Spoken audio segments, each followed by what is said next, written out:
She had been working the Dunore ranch for 11 days when the foreman told her the owner was dead and the land was going to his nephew, a man nobody in Cimarron had met, and that she and the other hands should expect changes. Nora Tessick had heard that word before, changes. It was the word people used when they meant endings. She was 31 years old and had come to the New Mexico territory with $42, a bedroll, and the particular kind of stillness that settles into a person after they have lost most of what they built. Her husband had died in Abilene 2 winters back, not dramatically. Fever.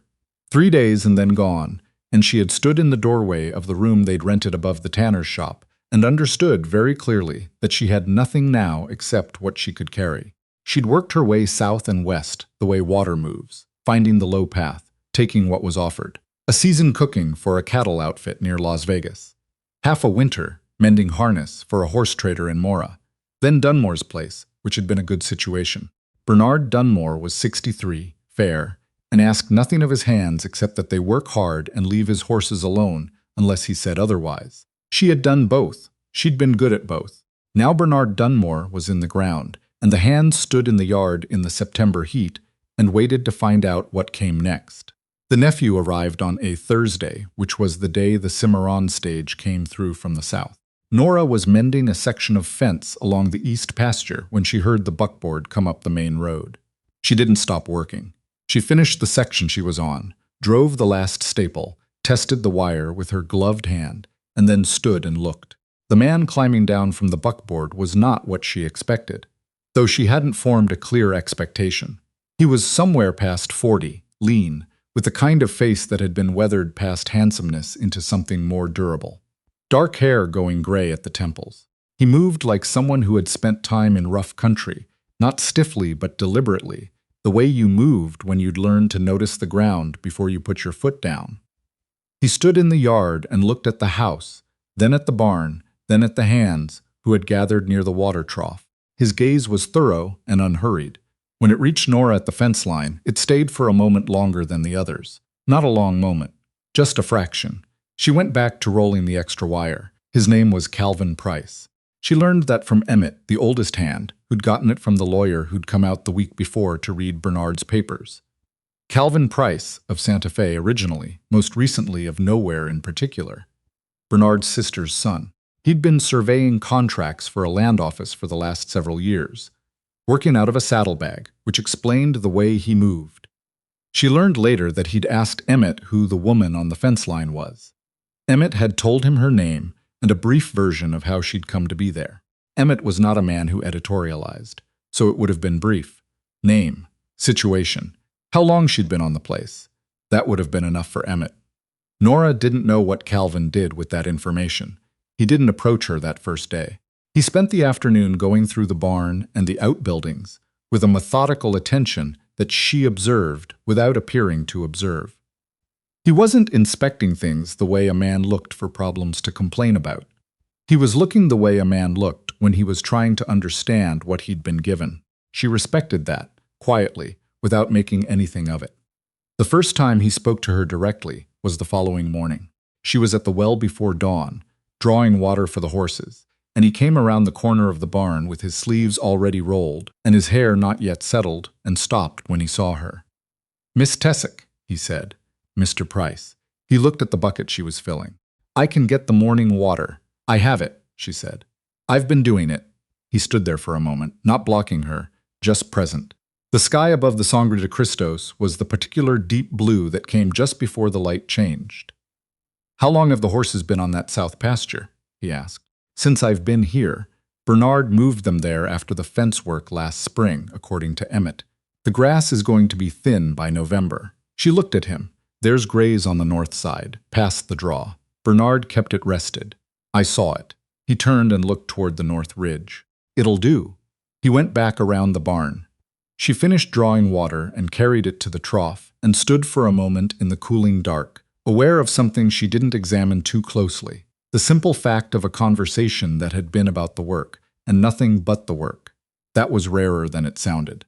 The days that followed had a shape to them, and the shape was determined mostly by how much needed doing on a ranch that had been run by an aging man without enough hands.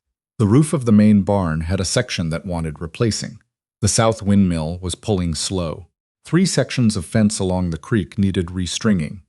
There was a full season's worth of deferred maintenance that Bernard had probably seen clearly and simply run out of time for.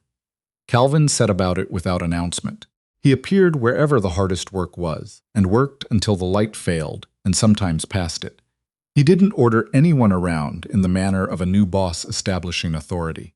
He just worked, and the work got done, and the ranch hands, who were practical people with no investment in drama, recognized competence the way they recognized rain clouds, and adjusted accordingly. Nora worked alongside him twice that first week, the windmill on the 2nd day, and the fence along the creek on the 5th. He worked efficiently and with very few words, which suited her. She'd spent enough of her life around men who filled silence with noise to know the difference between a man who was quiet because he had nothing to say and a man who was quiet because he was thinking.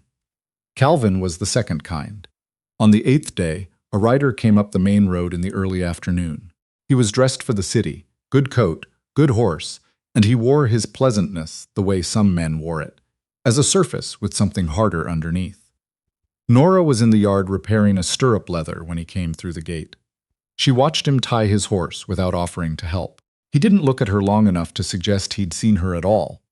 Calvin came out of the house a few minutes later and stood on the porch, and the 2 men talked in the way of men conducting business they'd rather not have observed. Nora kept her hands on the leather and her eyes down and listened. She caught enough. Something about a survey. Something about a revised boundary on the eastern section. The rider kept his voice friendly and his words imprecise, which was a combination she recognized. She had grown up in a law office. Her father had been a clerk for a circuit attorney for 27 years, and she had watched that office work since she was old enough to sit still, which was early. The rider left without getting whatever he'd come for, though he didn't look like he knew that yet. Calvin stood on the porch after the horse disappeared around the tree line and was still in the way. That meant he was working something through. Nora went back to the stirrup. He came down the steps a few minutes later and stopped near her. She finished the last pass of the awl before she looked up. "Who sent him?" she asked. He looked at her. Something in his expression shifted, not suspicion, recalibration. "A man named Garfield Luce," he said. "He has a cattle operation about 12 miles east. He's been buying up land along this corridor for 2 years. What kind of survey?" Calvin was quiet for a moment. "A revised one. According to the writer, there are questions about the markers on the eastern section." "Whose markers?" "That's the question." Nora set down the stirrup and the awl and looked at the road where the rider had gone. Was there anything specific in the notice about the authorization? Calvin looked at her with a different kind of attention than he'd given her before. Not sharp, exactly, but focused. "Why?" he said. She picked up the stirrup again. "My father worked legal offices most of his life. A survey challenge is only as solid as the authorization behind it. The authorization date matters." He was quiet for a long moment. The notice was verbal. He said, "There's a written order coming from the Territorial Land Office." "When it comes," Nora said, "look at the date on the authorization versus the date on the survey itself." She went back to the leather. He stood there a moment more, then went to the barn. That evening she heard him in the main room going through Bernard's papers. The lamp burned past midnight. The written notice arrived 4 days later, brought by a different rider, this one official-looking, with the territorial seal on the envelope, and the careful blankness of a man delivering something he knew was trouble and had decided not to involve himself in. Calvin read it at the kitchen table. Nora was at the stove. She didn't ask to see it. He set it on the table and was quiet for a while. Then he said, "The authorization is dated September the 3rd. She lifted the skillet off the heat. "And the survey, August 22nd. She stood with the skillet in her hand. "That's 11 days before the authorization existed. Yes." She set the skillet down on the iron rest and turned. He was looking at the document with an expression she'd seen before on her father's face, the expression of a man who'd identified a fact that would either save something or cost everything, depending on what he did next. "Garfield Luce commissioned a survey before he had authorization to commission it," she said, "which means either the survey was done without legal standing or the date on the authorization was falsified after the fact." Calvin looked at her. "You're certain that's how it works?" I'm certain that's how it worked in every case I ever watched go to adjudication. My father kept records of 30 years of territorial land disputes. She paused. He made me copy them by hand when I was 12, because he said a person who had done a thing with their own hands remembered it better. He held her gaze for a moment. Do you know the Territorial Land Code? Parts of it. He looked back at the document. The land office in Cimarron has the original deed and survey from when Bernard filed. That's 19 years ago. Do you have a copy here? He went to the chest in the corner and went through it with methodical hands. He found what he was looking for and spread it on the table beside the new notice. She came and stood beside him, and they read them together. The original survey marker descriptions were precise, as old surveys tended to be when the territory was still being mapped carefully. The eastern boundary ran along a specific ridgeline, defined by 3 marker stones and a compass bearing. The new survey placed the eastern boundary a quarter-mile west of where it had been for 19 years. That's the water, she said. He looked at her. The spring on the eastern section. A quarter-mile west puts it on Luce's side. She looked at the map. How much of the summer range goes with it? About a third, Calvin said. The best third. They stood at the table in the kitchen, with the lamp between them and the evening coming down outside, and the only sound was the wind working at the north-facing window and the distant complaint of the windmill they'd repaired 2 weeks ago, turning in the dark. We need to file an objection, Nora said, before the survey is certified. There's a window. How long? She thought back through her father's records, the neat columns of dates and case numbers she'd copied by hand at age 12, 13, 14, until they lived somewhere in her. That wasn't exactly memory, more like weather knowledge. The kind of thing you knew before you had words for knowing it. 30 days from the date on the survey, she said, which means we have 19 days. The land office in Santa Fe handles certifications for this district, Calvin said. That's 3 days hard ride. Then we have 16 days once we get there. He looked at her for a long moment. You'd go. It wasn't a question exactly. She heard it as the particular thing it was, the statement of a man who had noticed more than he'd said and was deciding whether to say any of it. I know the documentation, she said simply. You know the land. Both of those matter. He was quiet. Outside, the windmill turned. Emmett can run the place for a week, he said.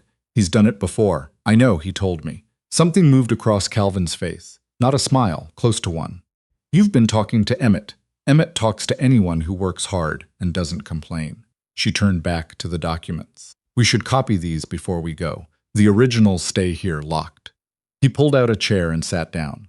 She sat across from him, and they worked by lamplight until the details of Bernard Dunmore's 19-year-old eastern boundary were precise and complete in Nora's handwriting, which was the handwriting of a woman trained to produce records that other people's property depended on.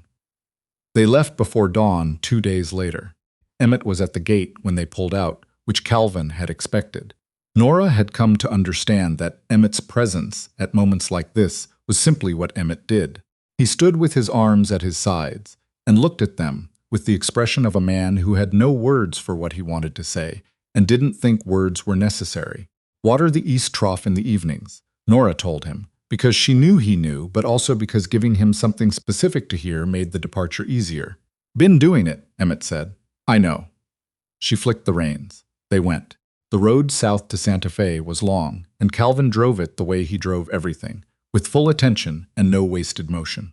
He watched the road, watched the sky, watched the country on both sides, with the trained look of a man who had spent years assessing ground for its legal and practical value, and had developed, as a result, an unusually thorough relationship with landscape. She had the documents inside her coat, close to her body, and a separate folded page of her own notes in her vest pocket, and she sat with her hands in her lap and watched the same country through different eyes. They were an hour south of Cimarron when he said, What cases did your father work? The land ones. She considered what to give him. She was careful with information the way she was careful with most things, not from dishonesty, from the long habit of knowing that what you said could be used in ways you hadn't intended, and that once said a thing couldn't be unsaid. 3 survey fraud cases in 30 years, she said. 2 of them were resolved against the original landowner, because the fraud wasn't found in time. The authorization date issue wasn't noted until after certification. The 3rd one, the dates were caught early. The challenger withdrew. She paused. My father said the difference between the first two and the third was simply whether anyone knew to look. Calvin thought about that. The road curved around a long red mesa and straightened again toward the south. You knew to look, he said. Yes. How long have you known things like that? The authorization process, the certification window. She looked at the distance. The Sangres were behind them now, the country flattening into the high desert plain. Since I was 12, give or take. My father thought the education was useful.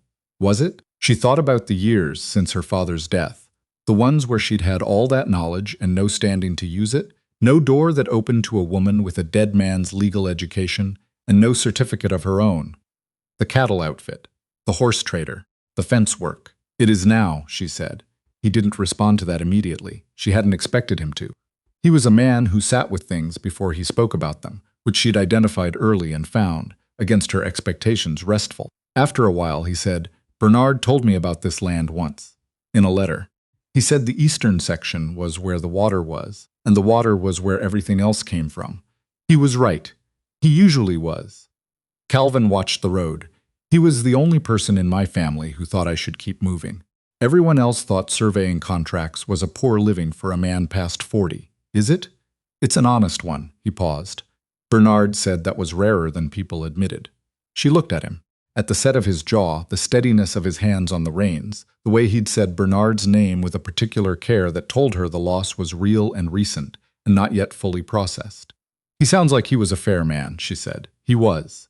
Calvin was quiet for a moment. Fairer to me than I'd earned, maybe. I didn't come out here often enough. I knew it. He never said it. She didn't fill the silence after that. It wasn't a silence that wanted filling.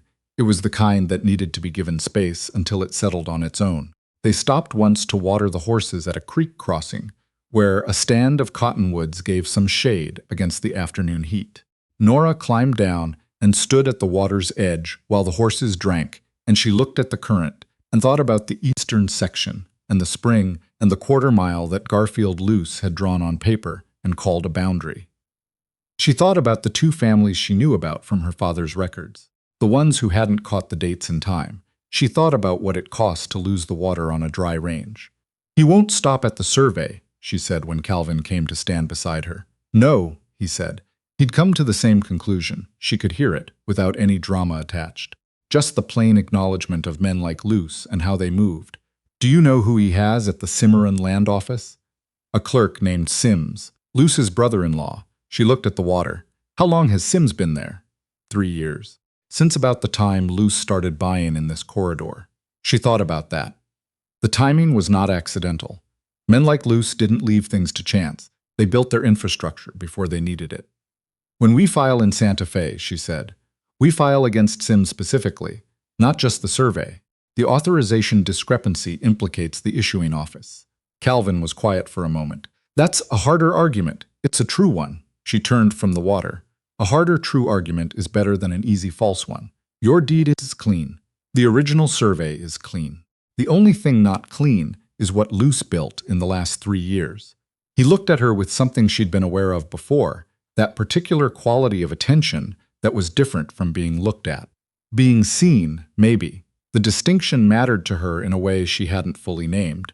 They got back on the buckboard and drove the remaining miles in the long amber light of late afternoon, and the country opened up around them the way this country did when you got further south, wider, more emphatic, the sky so large it made human concerns feel proportional. They reached Santa Fe the evening of the third day. The city was larger than Cimarron and smelled of pinon smoke and horse traffic and the particular dusty warmth of adobe in September.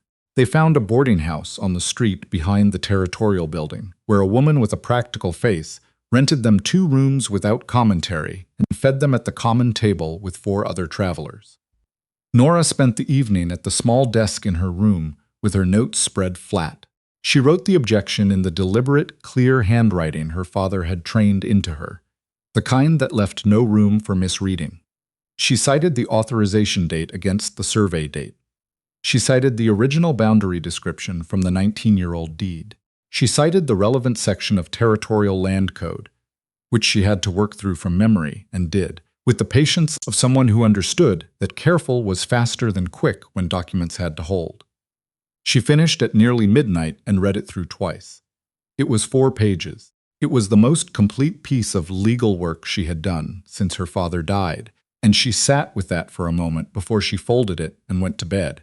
In the morning, they went to the Territorial Land Office together. It was a proper territorial building, 2 stories of adobe with iron-barred windows, and a clerk's office at the front and deeper rooms behind where the ledgers lived. The clerk at the front counter was a compact man named Aldous, who looked up from a stack of papers and assessed them with the speed of someone accustomed to reading who people were from how they stood. Calvin stated their purpose. Aldous read the first page of Nora's objection and read it again. "Who prepared this?" he said. "I did," Nora said. Aldous looked at her. He looked at Calvin. He looked back at the document. His expression was not unfriendly, but it was recalibrating. "You're aware this cites the issuing office," he said. "Not accusatory, more like a man making sure someone understood what they'd done." "I'm aware," Nora said. "The authorization date predates the survey by 11 days. The issuing office signed both documents. That's relevant to the standing of the survey." Aldous read the 3rd page. He read the 4th. He set the document on the counter carefully and said, "I'll need to pull the certification file on this district." "We'll wait," Nora said. He went through the inner door. They sat on the bench along the wall, and Calvin sat beside her with his forearms on his knees and looked at the floor. Not anxiously. He wasn't an anxious man. Just contained, managing something internally that he'd decided the setting wasn't right for. After 20 minutes, Aldous came back with a ledger and the file. He laid them on the counter and read through them with the focused attention of a man who had decided to be thorough. He found the authorization date. He found the survey date. He put his finger on the 11-day gap and held it there for a moment. "That's irregular," he said, to no one in particular. "It's more than irregular," Nora said. "It's either an invalid survey or a falsified authorization. Those are the 2 options." Aldous looked at her with the expression she'd come to expect, the adjustment between what he'd assumed and what he was finding. "You have the original deed documentation." She produced the copy from inside her coat. He spread it beside the file and compared the boundary descriptions. The discrepancy in the eastern section was plain. A 1/4 mile was not a small error. "I can receive this filing," Aldous said. He reached for the stamp. "Judge Harmon handles district certification disputes. Hearing within 10 days. We'll be here," Calvin said. Aldous stamped the document and issued the receipt. It was a small thing, a piece of paper with a case number on it, but Nora held it on the walk back out into the September morning and felt the particular solidity of a thing correctly done. Calvin stood on the steps of the Territorial building and looked at the city and said, 10 days. "We have the dates," she said. "The case is in the record now. He can't make it disappear." He looked at her. "You don't know Luce. I know men like Luce." She folded the receipt and put it inside her coat. They rely on the other person not knowing what to do. They rely on distance and complexity and the cost of the fight. They don't expect someone to know the process. He was quiet for a moment. "You knew the process." "My father spent 27 years making sure I did." Something moved across his face. Not sentiment. Something quieter and more precise, the expression of a man recognizing the specific value of a specific thing. They found out Garfield Luce was in Santa Fe on the 2nd day. Calvin was at the livery, and Nora was at the boarding house reviewing her notes when Emmett's youngest brother, who happened to be working a cattle drive through the territory that week, came to the door with a message. Luce had arrived the previous evening. He was staying at the hotel on the main plaza. Calvin came back an hour later and told her she was already at the desk. "He knows we filed," she said. His clerk in Cimarron would have sent word. She thought about Sims, the brother-in-law, 3 years in place. "He'll try to settle before the hearing." "Probably. Don't." Calvin looked at her. She met his look directly, which was something she'd stopped being careful about somewhere in the last 5 days. "Whatever he offers," she said. "The spring and the eastern boundary aren't negotiable. If he gets the water, he gets the range, and eventually he gets the rest." "I know that. I know you know it." She picked up her pen. "I'm saying it anyway, because I've seen families make the calculation wrong when a man is standing in front of them with money and a friendly face." He sat down in the other chair and looked at the notes spread across the desk. "He'll try to talk to me directly, without you present. Then you tell him any conversation about the land happens with both of us present." A pause. "You'd want to be there." I know what he's likely to say and how it's likely to be framed. Yes, I'd want to be there. He was quiet for a long moment. She could hear the street outside, the ordinary noise of a territorial capital going about its business. Nora, he said. It was the first time he'd used her given name. She noted it without making it into something it wasn't yet. Yes, why did you stay at the Dunore ranch? A woman with your knowledge, in a town like Cimarron. You could have found something else. She set down the pen. This was the question she'd known was eventually coming. Not because he was prying. Because he was a man who had watched her carefully for 3 weeks and had finally reached the point where not asking was less honest than asking. After my husband died, she said, I needed simple work for a while. Work where the hours were clear and the requirements were clear, and I didn't have to think about what came next. She looked at the desk. I stayed longer than I meant to, because simple work was easier than figuring out what else there was. And now, she looked up at him. The afternoon light came through the single window of the boarding house room and fell across the notes between them. Now I'm figuring out what else there is. He held her gaze for a moment. Then he nodded once, the kind of nod that meant he'd received something and would treat it with care. I'll tell him the conversation happens with both of us present, he said. Luce sent a man to the boarding house the following afternoon. He was young, polished, with the easy smile of someone who'd been sent to appear unthreatening. He said, Mr. Luce would welcome the opportunity to discuss a resolution and named a time and a place, a restaurant on the main plaza. Calvin looked at Nora. She looked at the messenger. We'll come, she said. Garfield Luce was a large man in his 50s, with the kind of permanent tan that came from decades outdoors, and eyes that were doing 3 things while his face did one. He stood when they came in and extended his hand to Calvin and nodded at Nora with the particular neutrality of a man deciding how much weight to assign her. He ordered coffee without asking if they wanted any. Calvin said nothing. Nora watched Luce's hands. I appreciate you coming, Luce said. I want to be clear that, from my perspective, this is a matter of administrative confusion, nothing more. The survey was correctly commissioned. The dates you're concerned about are a clerical issue. Produce the October records showing the authorization preceded the survey, Nora said. Luce looked at her. The neutral expression adjusted slightly. That documentation is in Cimarron, he said. We'd need time to retrieve it. You've had 11 days since the survey was filed. If the authorization predates the survey, those records exist and they're relevant. The fact that they're not on this table is its own kind of answer. Luce's eyes moved to Calvin. I have a great deal of respect for what Bernard built on that land. I'd like to make this easy for you. I'm prepared to offer a fair price for the eastern section. Clean title, no dispute, and you keep everything west of the draw. No, Calvin said. Luce waited a moment, the practiced pause of a man accustomed to letting silence work for him. The eastern section without the spring isn't viable for a cattle operation your size, Luce said. You know that. The eastern section with the spring is viable, Calvin said, which is the eastern section as described in Bernard's deed, which is the boundary we'll be establishing at the hearing. Luce looked at Nora. Something in his face had dropped the warmth. Not threatening, calculating. The territorial process is slow, he said, not to either of them in particular. Cases like this can take months, sometimes longer. Land sits in dispute, can't be improved, can't be refinanced. Men run out of patience. We filed the objection 4 days ago, Nora said. The case number is on record.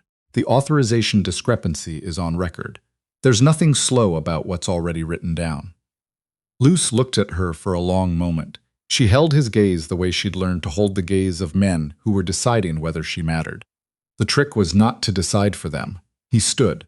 The warmth came back into his face the way a shutter goes back up, practiced, smooth. I'll look forward to the hearing, he said, and left. Calvin watched him go. He'll find another angle. Yes, Nora picked up the coffee she hadn't drunk. But he came here because he's worried about the authorization date. That's the thing with a real discrepancy in the record. Once it's there, you can't take it back without making the removal visible. They walked back through the plaza in the late afternoon, the light going gold over the adobe, the cottonwoods along the acequia turning. Calvin walked beside her, and she was aware of the particular way he moved in the city compared to how he moved at the ranch, slightly more deliberate, as though the space required a different kind of attention. When this is done, he said, not looking at her. She waited. I don't know what the ranch looks like going forward. Bernard ran it a certain way for 20 years. I've been doing contract work for most of my adult life. He paused. I don't know the land the way he did. I don't know the rhythms of it. You know enough, she said. I've watched you for 3 weeks. He looked at her then. That's not the same as knowing it the way someone knows a place they've been for years. No, she agreed, but it's how you start. He was quiet for a block. Then he said, Emmett's been there 12 years. He knows every foot of it. He does. And he'll tell you whatever you ask him. He doesn't talk much. No, but he answers direct questions. She glanced at him. You ask direct questions. Something shifted in his face. I suppose I do. The hearing was set for the 8th day. Nora spent the days between preparing in the way she prepared for things that mattered, carefully, thoroughly, with no performance attached to the thoroughness. She went through the territorial land code section by section and marked the relevant provisions. She reviewed her father's notes from the 3 cases she'd memorized and extracted the procedural steps that had made the difference in the one that had gone right. She slept enough. She ate at regular hours. She did not catastrophize. Calvin, she noticed, did the same. He was not a man who created noise around difficult things. He processed them internally and emerged with decisions. She found this easier to work alongside than she would have found its opposite. On the 6th day, a letter arrived from Emmett. Brief, practical, Emmett's handwriting like fence posts, upright and unornamented. It said that 2 men had ridden the eastern fence line 2 days running. They hadn't come through the gate, just rode the line and looked. Emmett had noted the times and the horses' brands. Calvin read it and handed it to Nora without comment. Luce's stock, she said, looking at the brand description. Yes, she thought about this. He's measuring, deciding whether to push harder before the hearing or wait to see how Harmon rules. The Aldersons, north of us in Cimarron, Calvin said. Do you know them? She shook her head. Bernard mentioned them in his last letter to me. Said Luce had been pressuring them for the past year. They haven't sold. He looked at the letter from Emmett. I should have gone to see them before we left. Write to them, Nora said. Tell them what you found in the authorization. If Luce used the same method with their parcel, they need to know to look. He looked at her. You think he did? I think men who build infrastructure do it because they intend to use it more than once. Calvin wrote the letter that afternoon. She didn't read it, but she heard the sound of a man writing with deliberation, the pauses, the scratch and stop of someone choosing words that mattered. Judge Harmon was a small man with a precise mustache and the manner of someone who had heard every version of every argument and had reached a settled peace with the fact that most of them were not as original as their presenters believed. He came in at 9 in the morning and settled at the bench and looked at both tables with an expression of complete neutrality.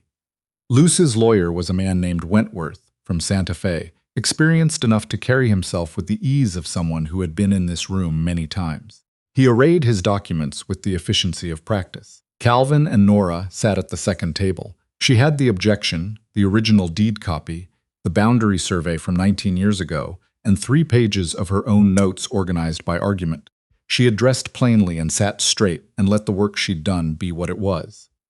Harmon read through the objection filing first, the whole thing, without expression. Then he read the certification documents Luce's lawyer had produced. Then he set everything down and looked at both tables. The central issue, he said, is the date on the commission authorization versus the date on the survey itself, counsel. Wentworth rose. He was fluent and practiced, and he made the argument about clerical transposition in the date records with the confident smoothness of someone who had made it before and found it worked. He said the authorization had existed prior to the survey. He said the date stamp had been entered incorrectly when the records transferred to the territorial office. He said this was a known administrative issue. Produce the original authorization documentation showing the pre-survey date, Harmon said. A pause. Practiced, but a pause. We would request a brief continuance to retrieve those records from the Cimarron office. You've had 9 days since this objection was filed, Harmon said. I won't grant a continuance for records that should have been on this table this morning. Wentworth adjusted without breaking stride. He moved to the argument that the original boundary description contained known errors and that the revised survey was a legitimate correction. He cited a notation in the original filing that mentioned a resurvey might be warranted in future. Nora had found that notation. She'd read it 12 times. She stood.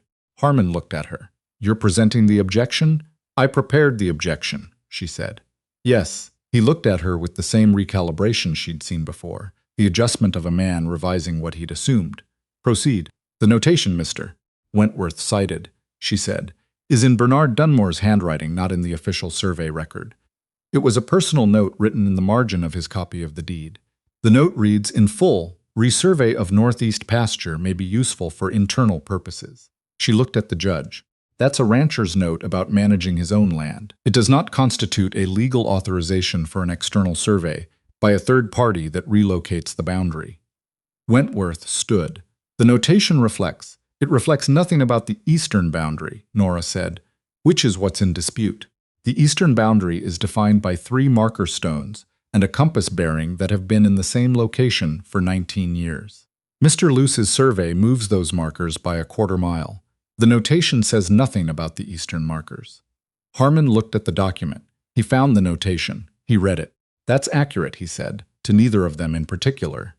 "I'd also like to note," Nora said, "that the Cimarron Land Office clerk who issued the authorization is Sims, who has been in that position for 3 years, the same period in which Mr. Luce has been acquiring parcels in this corridor. We're not alleging specific coordination at this hearing. We're establishing that the relevant record contains an authorization date that precedes the survey, that no corrective documentation has been produced despite 9 days of notice, and that the boundary in dispute controls the only permanent water source on the Dunmore eastern section." The room was quiet. Harmon looked at the authorization. He looked at the survey date. He looked at the 11-day gap with the expression of a man doing simple arithmetic. "I'm going to ask one question," he said. He looked at Wentworth. "If the authorization was signed before the survey, the records exist to prove it. Where are they?" Wentworth had been given something by his client during the preceding minutes. He stood. "My client is prepared to withdraw the certification application," he said, "in exchange for the withdrawal," Harmon said, "or the hearing. Not both." Wentworth looked at his client. Luce was in the public bench, very still, the same calculation in his eyes that Nora had seen in the restaurant, stripped now of the friendliness. "The withdrawal," Wentworth said. "The withdrawal is accepted and entered on the public record," Harmon said. "The original boundary markers stand as filed in the Dunmore Deed of Record. The authorization discrepancy is referred to the Territorial Attorney's Office for review. That referral is not contingent on this withdrawal." He looked at his clerk. "Note it all." The clerk noted it. Luce left the courtroom before the session was formally concluded. Nora watched him go and thought about Emmett's letter and the men riding the fence line and what Luce would calculate next. She thought about the Aldersons and whether Calvin's letter had reached them. She thought about what her father had told her once, near the end of his life, when the work had slowed, and he had more time than he wanted to think about what it added up to. He had said that the law was not justice, but it was the closest thing available, and that most of the time the closest thing available was enough, and you had to decide that was sufficient. She had thought about that often since he died. Calvin was standing beside her, and the courtroom was emptying, and the morning light came through the high windows at a long angle. "It's done," he said. "The withdrawal is," she said. "Luce isn't." "No." He looked at the door where Luce had gone. "But it's harder now. He's on the record as having withdrawn a fraudulent survey. The attorney's office has the referral. Any next move he makes is more visible. Yes. That's not nothing." "It's not nothing," she agreed. They walked out of the territorial building into the September morning, and Calvin stood on the steps and breathed for a moment in the way of a man releasing something he'd been holding for a while. Nora stood beside him and looked at the plaza and the cottonwoods and the ordinary life of the city moving past, unbothered by what had just happened inside. "Your father taught you well," he said. "He did. I mean that specifically." He turned and looked at her with the direct honesty she'd come to understand was simply how he operated. "What you did in that room, what you've been doing since the notice arrived, that's not something you fall into." She looked at the plaza. "He made me copy the case records by hand because he said I'd remember them better. He was right. He was right about most things." She paused. "He was wrong about one. He thought if I knew the work well enough, someone would eventually find a place for it." Calvin was quiet. "That's not how it works," she said. "Knowing the work isn't enough. You have to have somewhere to put it." He turned and looked at her fully, and she met it the way she met most things, directly and without deflection. "You have somewhere to put it," he said. She held his look. "I know that now." They rode back to the Dunore ranch in 4 days, taking the northbound route through the high country, where the aspens were already beginning to turn. Calvin drove, and Nora sat beside him, and the land opened up around them the way it did, coming back from the south, the sangres growing larger against the sky, the particular red of the mesa country giving way to the pine-dark upper elevations. She had been cold, coming south the first time, in the way of a person moving away from something, rather than toward something. Now the direction was different, and she felt the difference in a way she couldn't have fully described, only recognized as true. They stopped at a spring crossing on the second afternoon, where aspens threw thin shade over the road, and Calvin climbed down to check the horse's feet. She climbed down as well and stood in the shade and looked at the water coming out of the ground, clear and cold and certain, the way water was when it came from deep enough. "After we're back," she said. He looked up from the horse's hoof. "I want to keep working on the legal side. The Aldersons, if they have a problem with their documentation. The referral to the attorney's office, there will likely be other cases connected to it." He straightened. "I know. I'm not a lawyer. I can't represent anyone officially. I know that too." She looked at the spring. "But the work is real. What I can do is real." "Yes," he said, simply without qualification, the way he said things he'd thought through. She turned and looked at him. He was looking back with the particular attentiveness she'd come to know as his way of meaning it. Not the performative attention of someone trying to appear engaged, but the genuine attention of a man who had learned to be thorough about things that mattered. "I'm not leaving," she said. "Not a question.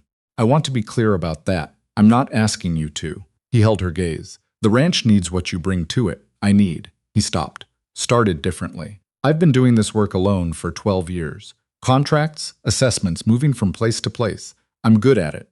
But this," he looked at the road north, toward the ranch, toward the sangres, toward whatever this was becoming. "This is different." "It is," she said. He came and stood beside her at the spring. "Bernard used to say," he said, "that the only thing harder than building something was learning to let someone help you build it." She looked at the water. "He sounds like he knew a few things. He knew most things." Calvin was quiet for a moment. "He would have liked you." She received that simply, without deflection. "Good." They watered the horses and drove the remaining miles north as the light went long across the high country. And the aspens came in and out of the road, gold and shaking. And the sangres above them turned the color they turned in late afternoon, something between red and purple, the color of good country that had been there longer than anyone, and would be there longer than anyone. And held you, if you stayed, in the particular indifferent way of places that could do without you but would accommodate you if you were willing. Emmett was at the gate. He looked at their faces the way he looked at weather. His expression didn't change, but something in it settled. "Water held," he said. "I knew it would," Calvin said. Emmett looked at Nora. She looked back at him. He nodded once. She nodded back. They drove through the gate, and the ranch opened in front of them in the evening light, barn and house and corrals, and the eastern fence line she could just make out against the sky. The fence line that ran where it had always run, where the deed said it ran, where the spring was. Calvin put the buckboard away, and she saw to the horses, and when she came out of the barn, the night had arrived, and the stars were coming up over the sangres one at a time, and then all at once the way they always did, and the kitchen lamp was already on in the house, because Emmett had started the fire. She stood in the yard for a moment and breathed the evening in, the pine and the dust and the clean cold coming down off the high country. She had nowhere to be in the morning except here. That was new. That was. She understood standing in the dark with the stars coming out above a ranch that had a fight ahead of it, and water enough to matter, and a man inside who asked direct questions and meant what he said, enough. That was actually more than enough.